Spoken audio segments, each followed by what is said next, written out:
स्वागत है आपका विश्ववार्ता टीवी में और मैं हूं आपके साथ स्नेहा तिवारी।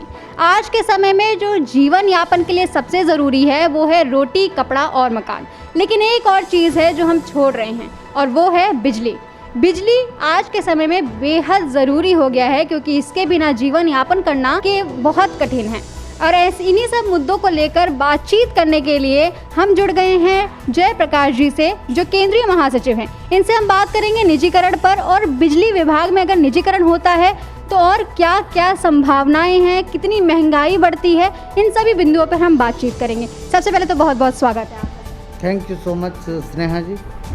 सर देखिए, अभी हमने जिस तरीके से आपने बहुत संघर्ष किया है प्राइवेटाइजेशन को टालने के लिए, खारिज करने के लिए इसका जो प्रस्ताव है, लेकिन कहीं ना कहीं आज भी जो लोग हैं उनके मन में एक डर सा है कि अगर बाई चांस प्राइवेटाइजेशन आ जाता है, निजीकरण आ जाता है, तो उनके साथ क्या होगा, किस तरीके से महंगाई उन पर धावा बोलेगी।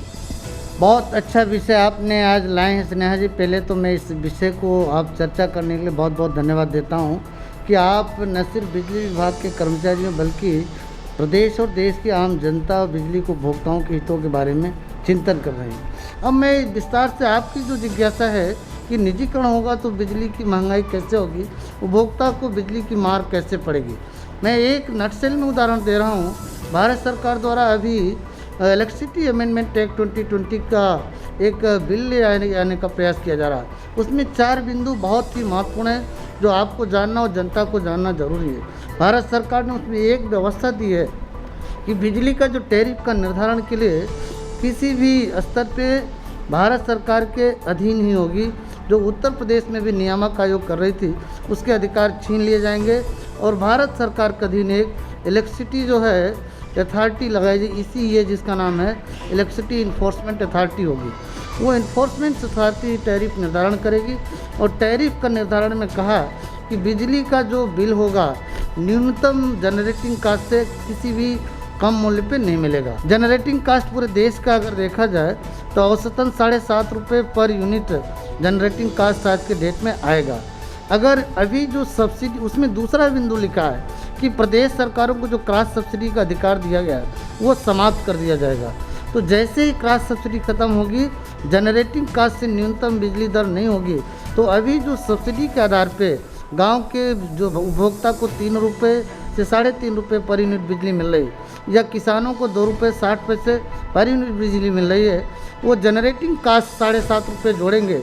अभी सरकारी संस्थाओं में वो 7.5 रुपये में मिलेगी, लेकिन अगर निजीकरण हो जाएगा तो 7.5 रुपये प्लस 18% उसका लाभ जोड़ते हुए 9.5 रुपये यानी 10 रुपये पर यूनिट से नीचे किसी भी बिजली को उपभोक्ता को बिजली नहीं मिलेगी। ये स्पष्ट होता है कि निजीकरण होने पर देश के बिजली के किसान, बिजली को उपभोक्ता, आम नागरिकों की बिजली महंगी होगी। सर मेरा अभी जो सवाल ऑब्वियस है, सभी लोग यही जानना चाहते हैं कि आखिर प्राइवेटाइजेशन क्यों। प्राइवेटाइजेशन जो सरकार कहती है कि विद्युत सुधार के नाम पे हम प्राइवेटाइजेशन करना चाहते हैं, बिजली की व्यवस्था सुधार करने के नाम। आज जो निजीकरण के माध्यम से सुधार की बात हो रही वो सिर्फ और सिर्फ जनता की बिजली महंगी होगी, जनता प्रभावित होगी और कुछ चंद पूंजीपति लोग जो सरकार के सीधे संपर्क में होते हैं उन्हें लाभ दिए जाने की मंशा से कार्य किया जा रहा है। सर जैसे कि अभी जो समय है प्राइवेटाइजेशन टल गया है, लेकिन आगे क्या क्या हो सकता है प्राइवेटाइजेशन को लेकर, क्योंकि 2018 की बात की जाए और इसके पीछे अगर हम जाते हैं 2000 की बात की जाए तो यूपीपीसीएल जो है उसे 5 डिवीज़न में बांटा गया था। तो इसका विघटन हुआ, ये पूर्वांचल, मध्यांचल, दक्षिणांचल, इन सारे 5 डिवीज़न में बांटा गया। तो ये बांटना क्या ज़रूरी था या फिर इसके पीछे भी सरकार का कोई उद्देश्य था, कोई मंशा थी? सरकार का उद्देश्य केवल यह था कि हम सुधार करना चाहते हैं। आपने कहा डिवीज़न नहीं 5 डिस्काम में बांटे गए, और आपको बता दूं कि बड़ी विडंबना है, कंपनी एक्ट के तहत जो भी डिस्काम है उसका मैनेजिंग डायरेक्टर अलग है और उसका अलग बोर्ड ऑफ डायरेक्टर होना चाहिए, लेकिन आज तक बोर्ड ऑफ डायरेक्टर किसी कंपनी का इंडिपेंडेंट नहीं हुआ। जो बिजली बोर्ड का चेयरमैन होता है वही बिजली के सभी डिस्कामों के भी बोर्ड ऑफ डायरेक्टर का चेयरमैन है और सेंट्रलाइज डायरेक्ट बोर्ड है। इससे स्पष्ट होता है कि नीतियां जो उनकी लागू करनी चाहिए थी उन्होंने नहीं लागू किया अगर अलग तरीके से नीति लागू करते तो शायद डिस्काउंट सुदृढ़ होते, घाटे के जिम्मेदार वही होते।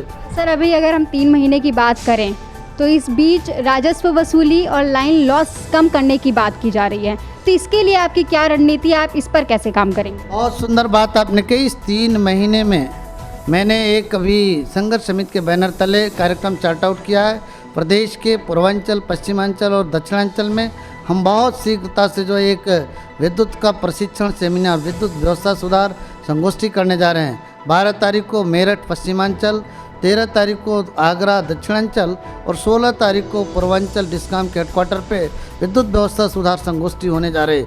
उसमें हम अपने लोगों को बेहतर राजस्व वसूली कैसे हो और बिजली का, चूँकि उपभोक्ता हमारा देवता होता है और बेहतर उपभोक्ता संतुष्टिकरण के लिए जो व्यवहारिक प्रशिक्षण इत्यादि की आवश्यकता है वो संघर्ष समिति के माध्यम से, संगठन के माध्यम से हम चलाने जा रहे हैं। और हमने संकल्प लिया है, हमारे कर्मचारियों को भी संकल्प हमें दिलाना है कि इन 3 महीना ही नहीं, 3 महीने में हम ज़्यादा से ज़्यादा कार्य करेंगे।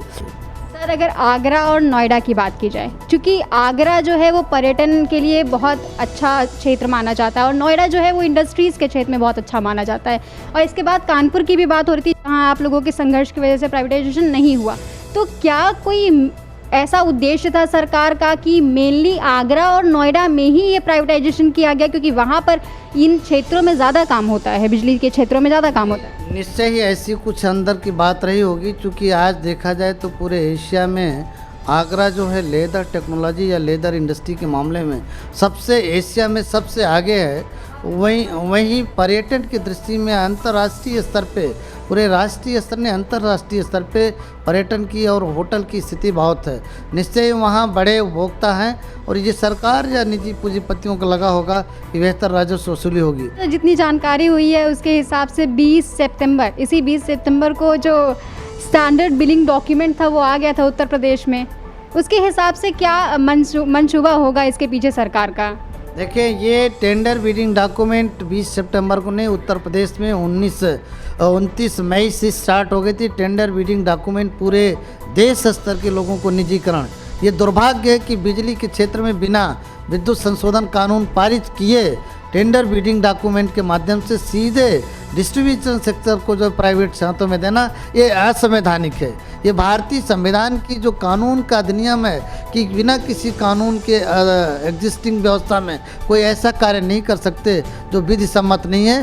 तो ये यहाँ पर सीधा सीधा भ्रष्टाचार। उत्तर प्रदेश के जो बिजली के मैनेजमेंट है, लगातार इनका ये कहना था कि हम पूर्वांचल विद्युत वितरण निगम लिमिटेड को बहुत शीघ्रता से देंगे। ये कर्मचारियों को मैं बधाई देता हूँ, बिजली के जूनियर इंजीनियरों को बधाई देता हूँ और आप सब मीडिया के चौथे स्तंभ आपको बधाई देता हूँ कि जिन्होंने पूरी हमारे सकारात्मक आंदोलन को बहुत अच्छे तरीके से दर्शाया। माननीय चेयरमैन महोदय को ये निवेदन करना चाहूँगा, ये जो अनुबंध है ये चेयरमैन साहब का दस्तखत इस पे है। आप देखो बिल्कुल लास्ट के पन्ना पे ये चेयरमैन महोदय का, इसको ज़रा फ्लैश कर लें। ये अरविंद कुमार साहब जो उत्तर प्रदेश के अपर मुख्य सचिव हैं और बिजली बोर्ड के चेयरमैन, उनके दस्तखत हैं। उनने उपस्थिति किसकी है? उत्तर प्रदेश सरकार के वित्त मंत्री माननीय सुरेश खन्ना जी, उत्तर प्रदेश के बिजली मंत्री माननीय श्री श्रीकांत शर्मा जी, उत्तर प्रदेश के मुख्य सचिव श्री आपके तिवारी जी, RK तिवारी जी, इन सब की उपस्थिति में हमारा समझौता हुआ है। बावजूद मीडिया में गलत बयानबाजी दे करके सुधार ज्वाइंट होना है। ये माननीय मंत्री जी के सामने हमने कहा है कि हम इस व्यवस्था के पार्ट हैं, लेकिन मैनेजमेंट आप हैं, मैनेजमेंट को जो देना है वो आपको देना होगा। हमारे कर्मचारी जहाँ पर कोई काम नहीं करेंगे हम उत्साहवर्धन करेंगे, हम सेमिनार के माध्यम से जागृत करेंगे, हम जन जागरण चलाएंगे और मेरा लक्ष्य होगा कि हम ज़्यादा से ज़्यादा अगले 3-4 महीने में बेहतर एक रिजल्ट ले आ पाएँ, जिससे कि जो सुधार की दिशा में कोई कमी रह जाएगी तो हम 3 महीने बाद बैठ के फिर से समीक्षा करेंगे और फिर आगे मिल बांट के सुधार करेंगे। तो हमारे साथ थे जयप्रकाश जी जो केंद्रीय महासचिव हैं। इनसे कई बिंदुओं पर बातचीत हुई, इन्होंने काफ़ी चीज़ें भी क्लियर की, लेकिन जो एक बात हमारे सामने आई वो ये है कि शायद जो उत्तर प्रदेश सरकार है वो बिजली कर्मचारियों के सामने हार मान गई है और इसी वजह से अपना जो निजीकरण का प्रस्ताव था वो पीछे ले लिया है। और ऐसी और अन्य खबरों के लिए बने रहें विश्व वार्ता न्यूज़ के साथ।